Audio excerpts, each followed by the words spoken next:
Olá, pessoal, bom dia a todos vocês. Nós estamos aqui para dar início a mais um vídeo aula. Nesta aula de hoje, nós iremos dar sequência ao projeto, contra o racismo.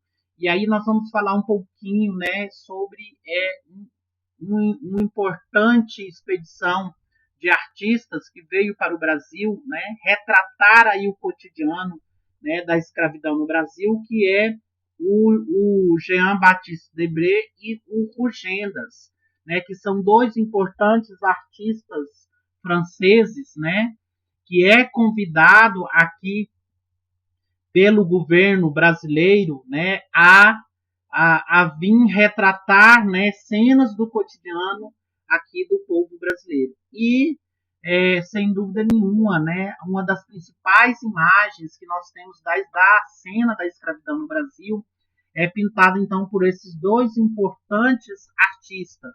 Então, nós iremos, aí dentro do projeto, contra o racismo, negritude, e povos indígenas, a escravidão negra no Brasil, análise por meio das obras de Johann Moritz Rugenda e Jean-Baptiste Debré. Rugendas e Debré, retratos da escravidão no Brasil. Então, nós iremos aqui, através desses dois importantes artistas franceses, através de suas obras artísticas, através de sua pintura, retratar aqui a escravidão do Brasil, para que a gente conheça, as raízes da escravidão do Brasil, que infelizmente é as raízes do preconceito, é as raízes da desigualdade e as raízes do racismo, no Brasil. Então, vamos conhecer um pouquinho, aqui da biografia de cada um desses artistas, e quais são as suas importantes obras. Então, começando pelo Jean-Baptiste Debré, ele nasceu em 1768 e morreu em 1848. Ele integrou a missão artística francesa em 1816, que fundou-se no Rio de Janeiro uma academia de artes e ofícios, mais tarde a chamada Academia Imperial de Belas Artes, onde lecionou pintura.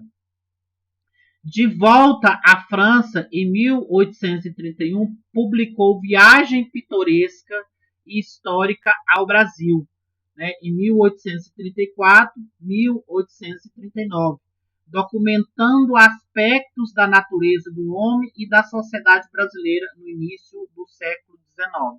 Então, nessa missão artística, conhecida como Viagem Pitoresca e Histórica ao Brasil, ele documenta aí, o registro, de cenas do cotidiano, do brasileiro, hábitos alimentares, tradições, o trabalho, do escravo, tudo aqui é retratado nesse documento.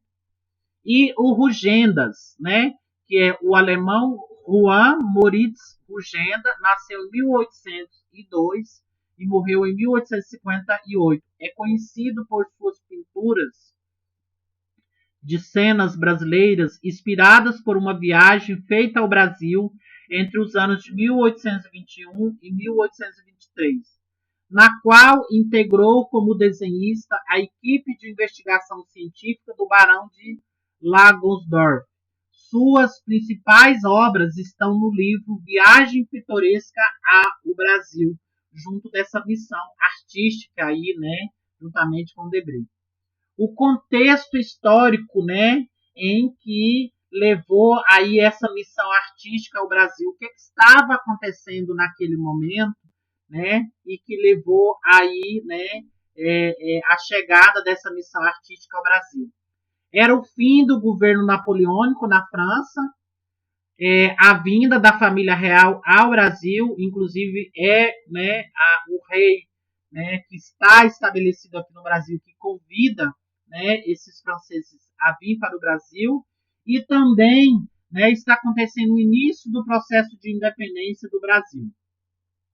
Rugendas e o Debré vieram ao Brasil na primeira metade do século XIX, momento em que o país deixava de ser colônia para se tornar, então, império.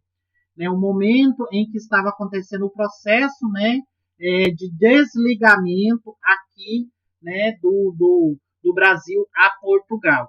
Economicamente, o Brasil colônia era dependente da Inglaterra, assim como a metrópole portuguesa, de quem herdou tal condição. Assim, mantinha relações comerciais desfavoráveis com a Inglaterra, vendendo-lhe matérias-primas a baixo preço e comprando seus manufaturados a preços, né, exultantes. Portanto, as estruturas internas estavam baseadas na produção agrícola, voltada para exportação e para o trabalho escravo. Né? Então, era mais ou menos essa é a característica econômica do Brasil naquele momento. O que era produzido aqui era para atender a produção agrícola voltada para a exportação. Né? Era aqui bem as características da plantation, né? E utilizava o trabalho escravo e a monocultura. Neste momento, há também uma efervescência cultural, né, proporcionada pelas missões artísticas estrangeiras. Né? Então, o Brasil, naquele momento, estava vivendo aí, né, uma efervescência cultural, né, importantíssima. E é nesse cenário que essa missão artística, né, chega ao país a fim de desenvolver aqui atividades culturais, a fim de retratar, né, através das suas obras artísticas, o cotidiano, né, aí do brasileiro. Quanto à sociedade dessa época, pode ser caracterizada como uma sociedade patriarcal e uma sociedade escravista. Rugendas e Debré dedicaram ao negro a quase totalidade de suas pinturas. A simples observação delas nos faz perceber o papel desempenhado pelos negros na sociedade da época, visto que os escravos representaram a principal força de trabalho no Brasil até o ano de 1888, quando há da libertação dos escravos. Então, tanto o Rugendas quanto o Debré, eles dedicaram aqui quase que a sua totalidade das suas pinturas, né, ao negro, né? Então, a sua observação e sua retratação artística aqui, né, desempenhado pela sociedade, né, aqui é retratado, né, aqui o trabalho, o cotidiano, né, escravista no Brasil. Etnias.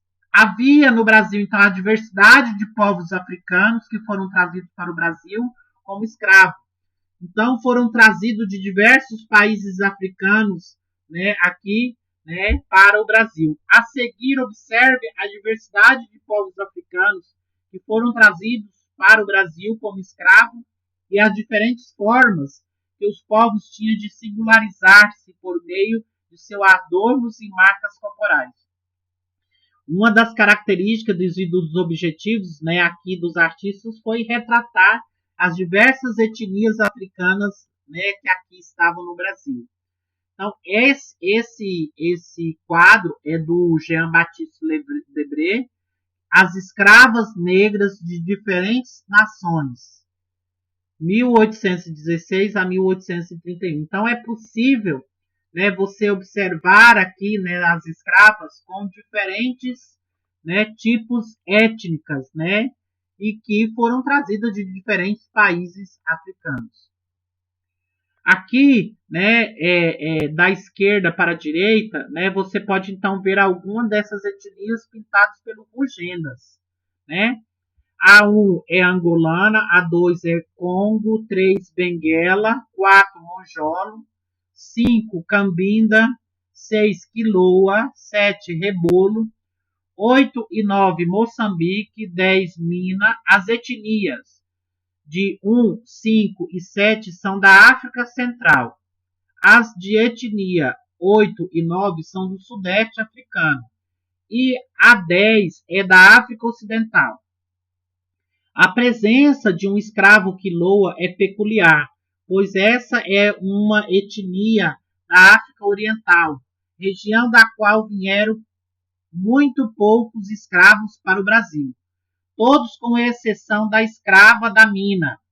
Falava dialetos da família Banto, né, uma das características, né, falada aí, né, por essa família aí do Banto. Jean-Baptiste Debré, Diferentes Nações Negras de Escravos no Brasil. Então, é possível, né, você ver, né, os diferentes tipos artísticos, né, aqui, né, os diferentes tipos étnicos, né, aqui também você está vendo aqui, né, diferentes nações negras, né, retratadas aí com as suas culturas e com as suas tradições. Rugendas, etnias negras, 1920. Benguela, né, do Rugendas. Rugendas, escravos de Moçambique, né, 1822. Aqui, gente, nós temos então o mapa da rota, né, do tráfico negreiro, né, da rota aqui, né, da escravidão. De azul você vê a rota de Guiné, de verde a rota da mina, de laranja a rota de Angola e de rosa a rota de Moçambique, né? Então foram os caminhos, né, aí na África até chegar ao Brasil. Terceiro, é retratado aí a viagem, né, através das obras artísticas, né? Os artistas representaram aí, né, os navios negreiros, estante humanas, né? Então assim eram os navios negreiros. Os traficantes dividiam o porão em 3 patamares, com a altura de menos de meio metro cada um. Presos pelos pés, mais de 500 escravos se exprimiam deitados ou sentados. Ficavam como livros num estante, disse o traficante Joseph Cliff. O interior desses porões era de uma altura muito baixa, cerca de 5 pés, e que fazia-se necessário fazer prateleiras, né, no qual, né, os africanos eram acomodados aí como livros em estantes, para a acomodação de tantos escravos. Eles ainda eram transportados seminus e se alimentavam de farinha e água. Outra forma de aprisionamento e de manutenção da ordem aqui era através de algemas e corrente nos pés e nas mãos, que prendia uns aos outros. Rugendas relata-nos o momento da travessia dos negros da África para a América, mostrando-nos o amontoamento deles nos porões dos navios. Eram cerca de 200 a 300, variando entre homens, mulheres e crianças. Negros nos porões do navio aqui, né, pintados pelo Rugendas. Entretanto, depois de chegarem e serem liberados para o desembarque, os negros eram colocados na alfândega. Né? A alfândega eram os portos, né, onde os navios chegavam, né, e onde eles eram registrados depois do pagamento dos direitos, né, de entrada, sendo em seguida conduzidos ao mercado. Os negros recém-chegados continuam seminus e são vistoriados por um médico, sendo vigiados por capatazes para que não haja fuga ou revolta. A imagem retrata o local onde os escravos ficavam expostos como mercadorias para serem examinados pelos compradores. Este quadro é de Rugendas, que é aqui a pintura do Mercado de Escravo de 1835. Então, gente, tanto o Rugendas quanto o Debré tentaram o máximo possível, né, representar a realidade, né, aqui de como era, né, o cotidiano aqui, né, dessa sociedade, né, africana que foram feitos escravos no Brasil. Aqui embaixo você vai ver o mercado de Valongo, né, pintado pelo Rugendas. O cais de Valongo, porta de entrada no Brasil para cerca de 500 mil de africanos, entre 1811 e 1831, dos 4 milhões que aqui chegaram até 1850, foi redescoberto há pouco mais de um ano durante obras de revitalização da região portuária do Rio de Janeiro, após ficar 168 anos soterrados. O Arcadouro traz com ele memórias da escravidão no país e faz parte do circuito histórico e arqueológico da herança africana. Cada peça tinha um preço.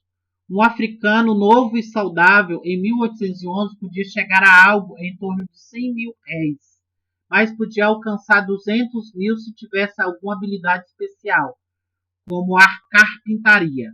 Como comparação, uma casa pequena no Rio de Janeiro custava cerca de 1 conto de réis, o que daria para comprar 10 escravos normais ou 5 habilidosos. A moradia, como era retratado, né, como eram as condições de moradia, né, e habitação dos negros, né, aqui pintados pelo Rugendas. A imagem retrata a moradia dos negros nas fazendas no interior do país, tanto nos engenhos quanto naquelas destinadas apenas à agricultura. Nem todas as fazendas, gente, possuíam senzalas, né? Então havia algumas fazendas que não utilizavam aqui, né, as senzalas. Lembrando que as senzalas, né, eles ficavam lá, né, todos coletivos. E já em outras fazendas que usavam moradia, né, ficavam acomodados uma família inteira. Então, as moradias não eram desvinculadas da dominação exercida pelos senhores de escravos. Como pode ser percebido no canto superior esquerdo da pintura, o senhor observava da sacada da casa grande aqui, né, o cotidiano e a vida, né, dos seus escravos. Agora o trabalho, né, como que era aqui, né, a característica e a realidade do trabalho escravo. A economia colonial, né, utilizava o açúcar, né, a principal base econômica aqui era o açúcar e a mineração, a partir do século XVII, e também o café. Então, era produzido como base econômica aí essas três atividades. A produção do açúcar, né, a plantação da cana, a mineração a partir do século XVII e a plantação do café. Todos eles vão utilizar o trabalho da mão de obra escrava. Aqui nós temos então a reprodução de um engenho de açúcar, pintado pelo Rugendas. Percebe-se nitidamente a formação do engenho, a moenda, o centro de toda a produção. Os negros no trabalho com a cana-de-açúcar, o capataz orientando e dando ordens, e os animais que participam do processo de moer a cana, como os burros e os bois, né? Então, tudo isso o cotidiano. Engenho de cana-de-açúcar pintado pelo Debré. Aqui, gente, aqui você vê, né, o engenho, às vezes, sendo, né, traçado, né, por um animal, né, por um boi ou cavalo. Aqui você já pode ver, né, a moenda sendo traçada pelo o próprio negro, né? Ele mesmo está movimentando a moenda. Aqui você já vai ver uma região de mineração. Lavagem do ouro no Itacolomi, pintado pelo Rugendas. O trabalho dos escravos negros na América, ela não se restringia somente à agricultura e aos engenhos, sendo eles também incorporados à mineração. Então, os escravos não trabalhavam somente aqui na agricultura e nos engenhos, trabalhavam também no processo de mineração. A imagem representa a região montanhosa de Minas Gerais, que era o principal ponto de extração de ouros e pedras preciosas. Todo o ouro se destinava aos donos de terras, sendo uma quinta parte de toda a produção destinada a pagamento de impostos, né, para a coroa portuguesa. Aqui, gente, você já vê um outro tipo de trabalho desenvolvido pelos escravos, que é o comboio de café com uma cidade. Né? Então, os escravos, né, carregando sacas de café nas costas, né, até chegar à cidade. O café, produto conhecido no Brasil neste período, há uns 60 anos, era algo lucrativo na província do Rio de Janeiro. Para uma produção de qualidade, era necessário um negro para cada 1000 pés de café. Quanto ao transporte, era feito por escravos que carregavam sacas de 128 libras. Rugendas, colheitas de café na Tijuca. Né? Então, aqui vocês podem observar, né, na Tijuca, né, que hoje é a Barra da Tijuca, ali havia uma grande plantação de café, né? E aí os negros, então, né, fazendo a colheita do café. Aqui, a preparação da raiz de mandioca para fazer a farinha, né, também pintado por Rugendas. Além do trabalho no engenho, também havia o trabalho da agricultura, para a qual muitos negros também eram destinados. Depois da labuta diária, ainda voltava-se para a produção de farinha de mandioca, principal produto de sua alimentação. Para isso, dispunha-se de 4 horas semanais para a preparação, né, da mesma, da farinha, né, que era a base da sua alimentação. Então, depois que eles chegavam, né, aqui do trabalho, né, eles recebiam aí, né, dispunham de 4 horas para fazer, né, a farinha. Aqui nós temos então os negros cargueiros de Jean-Baptiste Lebré, escravos urbanos no Brasil de 1830. O trabalho braçal no Brasil colonial dependia inteiramente da mão de obra escrava. O trabalho humano era realizado sem a intervenção de máquinas, pois a Rainha Maria I havia banido qualquer indústria. Negros serradores de tábua, né? Então, isso aqui, né, é numa marcenaria e os negros serrando tábuas, pintados pelo Debré. Loja de sapateiro, pintado pelo Debré. Debré apontou-se com um número considerável de pequenas fábricas de sapatos no Rio de Janeiro. Na loja representada, um sapateiro português castiga o seu escravo com a palmatória, enquanto sua mulher, uma mulata, o espreita com prazer, ao mesmo tempo em que amamenta um bebê. À direita, outros 2 escravos prosseguem amedrontados no serviço. Rugendas, lavadeiras do Rio de Janeiro. Né? Então, aqui tinha, né, as que eram destinadas à lavagem das roupas, né, as lavadeiras. Escravos de ganho. Os escravos de ganho, gente, eram aqueles, né, que dispunham de uma certa liberdade, né, e que vendiam aqui, né, frutas, doces, legumes na cidade. Debré, né, aqui negra tatuada vendendo cajus, aquarela. Isso aqui é uma pintura em aquarela, né, que é de 1827. Debré, negros vendedores de palmito, negros vendedores de aves do Debré. Jean-Baptiste Debré, o vendedor de arruda, litografia de tomo 3º da viagem pitoresca e histórica ao Brasil. Então, essa imagem aqui está no livro, né? As viagens pitorescas.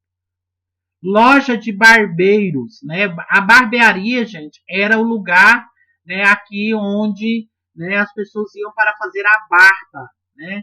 Então, esse quadro é pintado de 1821 de Jean-Baptiste Debré.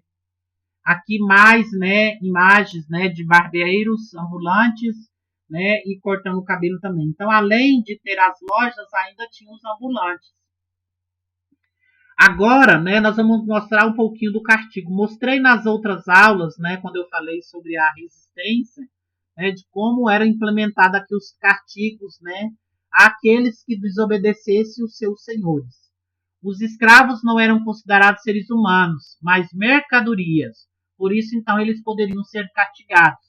Nas lavouras, os escravos trabalhavam de sol a sol e sem descanso, pois aos domingos cuidavam dos seus roçados, no qual obtinham o seu sustento. Moravam em senzalas, habitação coletiva quase sem janelas. Devido à dureza do trabalho e à má alimentação, sua vida útil não ultrapassava 10 anos. Para a repressão dos escravos considerados criminosos, havia 2 justiças paralelas, a oficial e a privada.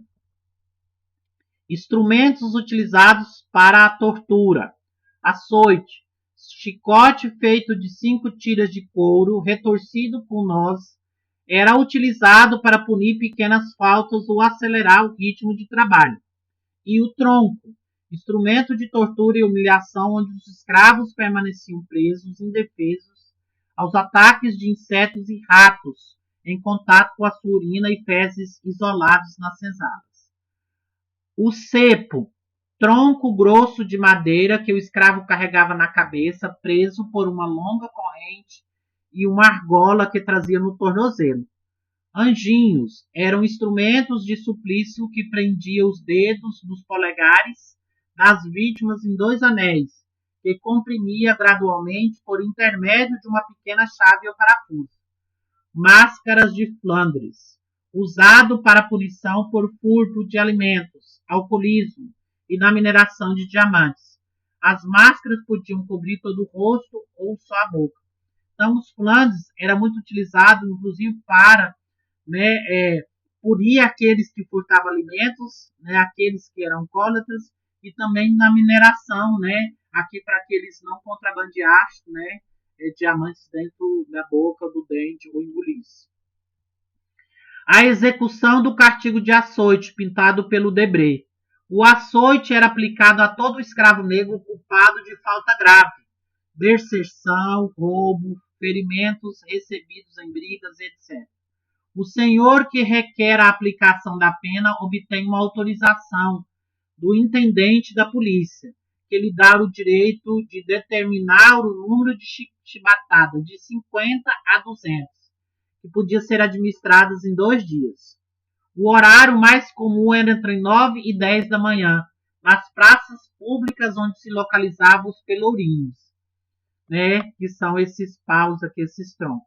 Após sair do açoite, o escravo era submetido à lavagem dos ferimentos com vinagre e pimenta, para que não infeccionasse. O castigo era duplo, além dos açoites, ainda tinha o momento da lavagem. Aqui, rugendas, castigo público.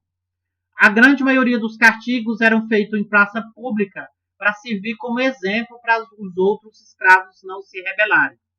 Aqui, você vê, escravas sendo castigadas. Aqui já são os castigos domésticos, uma palmatória, também pintado por rugendas. Negros no tronco, pintado pelo Debré. A tela mostra uma das formas de castigo e tortura impostas aos negros. Além do comum açoite, era comum nas fazendas o suplício do tronco, onde os escravos enfiavam os punhos ou as pernas e até mesmo o pescoço, permanecendo por vários dias nessa mesma posição. Era comum encontrar em cada fazenda ou casa esse tipo de tronco, formado por 2 peças de madeira, peças por cadeado, ou chave ficava com o feitor. Também se costumava prender assim o negro indisciplinado até que se conseguisse render. Feitores corrigindo negros, também de Debré. Os feitores fiscalizavam constantemente o trabalho dos escravos, sua comida e sua disciplina. As faltas mais graves eram a embriaguez, o roubo, a fuga e a preguiça. O castigo mais usual consistia numa série de chicotadas, que deixava o escravo gravemente ferido. Esses feitores eram, em sua maioria, portugueses. Essa tela mostra um escravo que foi derrubado e está mobilizado, sendo castigado. Ao fundo, outro negro está sendo castigado por um segundo escravo, comandado pelo feitor. A cena mostra também uma roça ao fundo e um riacho à esquerda, canaviais e cafezais. Nós temos aqui, o colar de ferro, castigo dos negros fugitivos. Com medo de tantos castigos, muitos escravos fugiam para longe e se escondiam no mato, formando comunidades nas quais podiam trabalhar e viver em liberdade. Essas comunidades eram chamadas de quilombos. Se fossem capturados, os escravos teriam de usar a corrente presa ao pescoço pelo resto de suas vidas, para dizer que aquele era um escravo fugitivo. O capitão do mato, que era muitas das vezes, aqui responsável para sair e capturar, os negros fugitivos, que muitas das vezes o capitão do mato também era um ex-negro, que havia um ex-negro não, era um negro que havia conquistado a liberdade, que não existe ex-negro, que havia conquistado a sua liberdade através da obediência, através da prestação de serviço. Aqui nós temos então negro com máscara de Debré.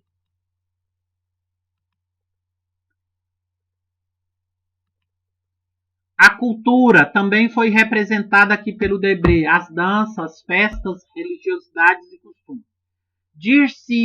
Dir-se-iam que, após os trabalhos do dia, os mais barulhentos prazeres produzidos sobre o negro, o mesmo efeito que o repouso.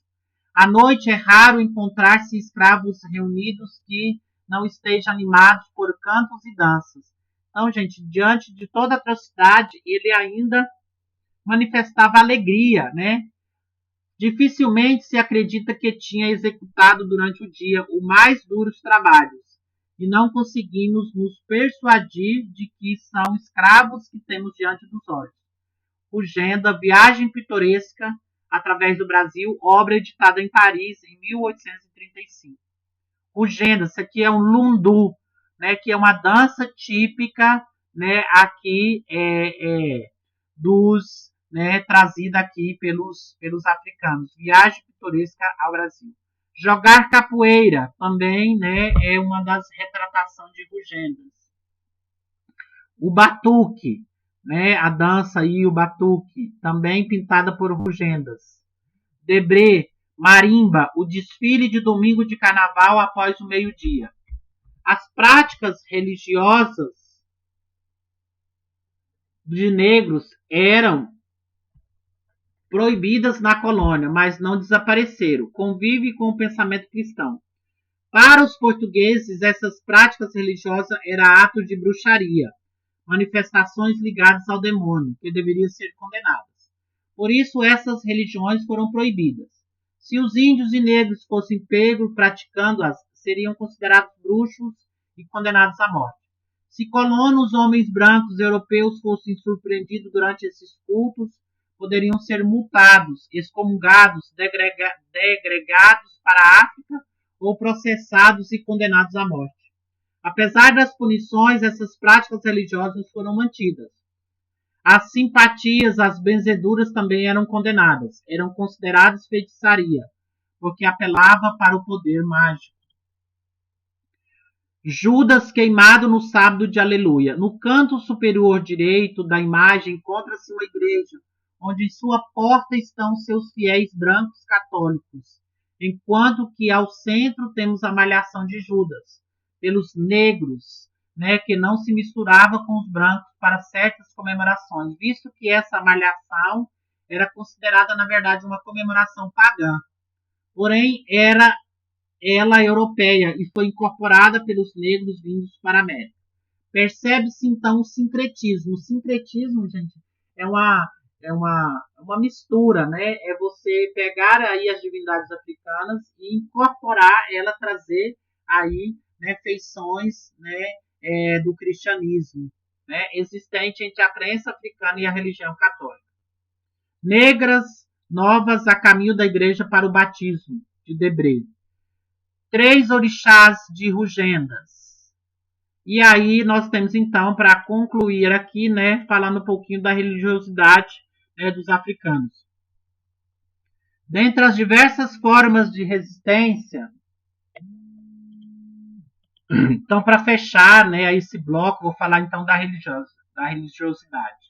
Dentre as diversas formas de resistência à escravidão, eram as organizações religiosas, né, as irmandades, as confrarias e as devoções. Eles permitiam organizar-se para o auxílio mútuo, né, ajuda mútua. Era uma forma, né, de um ajudar o outro, né, de um africano ajudar o outro. A maioria dessas organizações agrupavam membros da mesma nação. Assim, os Minas, Rebolos, Cambidas, Quiloas e outros povos constituíam irmandades entre si para melhor resistir à crueldade da escravidão.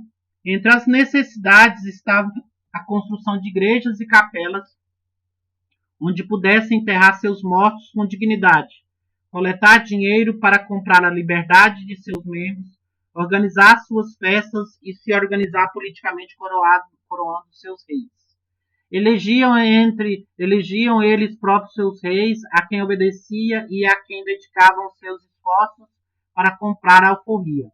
A cerimônia de coroação acontecia nas festas de Nossa Senhora do Rosário, no ciclo do Natal.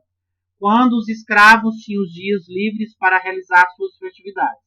Como soberano de uma nação, o rei coroado recebia os cumprimentos de membros de outras nações africanas da cidade, as chamadas embaixadas. Atualmente, essas festas, né, elas são chamadas de maracatu, afoxé e congada, que é muito típica em várias partes do Brasil, inclusive em Goiás. Rei, rainha, princesa e mestre-sala, membros da Irmandade de Nossa Senhora do Rosário, recolhem donativos dos escravos. Esse quadro é de Jean-Baptiste Debré, coleta para a manutenção da Igreja de Nossa Senhora do Rosário. Juan Moritz Rugenda, festa de Nossa Senhora do Rosário, patrona dos negros. Jean-Baptiste Debré, cortejo fúnebre do filho de um rei negro. Jean-Baptiste, negros e mulatos coletando esmolas para irmandades. Viagem pitoresca e histórica ao Brasil de 1834.